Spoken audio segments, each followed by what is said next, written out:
تا حالا تک به 4 زدی؟ منظورم از تک به 4 کلاف نیستش ها. منظورم از تک به 4 کبدیه. اصلا تا حالا کبدی بازی کردی؟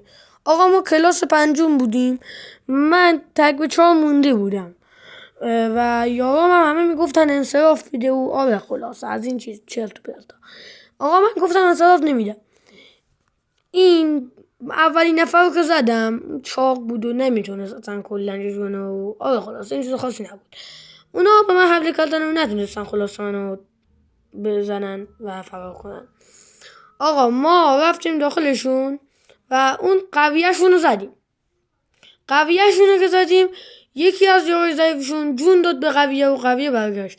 منم یه قانون جدید ساختم. گفتم که اگه بخوای جون بدی دوباره نوبت من میشه. آره حالا یه جای خنده دار رسیدیم.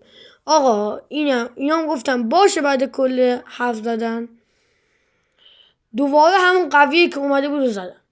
اینو که زدم فقط مونده بود اون یکی دیگه. اون یکی چاق نبود ولی دوش خیلی کم بود. آره خلاصه این اومد دنبال من و من چون گوشه بودم نتونست من دست بزنه و نفسش بند اومد و رفت. آقا من رفتم سمتش اینو زدم با دست و بردیم.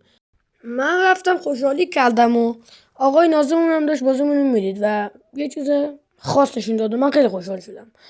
اما جای اینجاش بد میشه که باز شما لایک نمی کنی. آقا من اینم زحمت کشیدم لایک کن دیگه.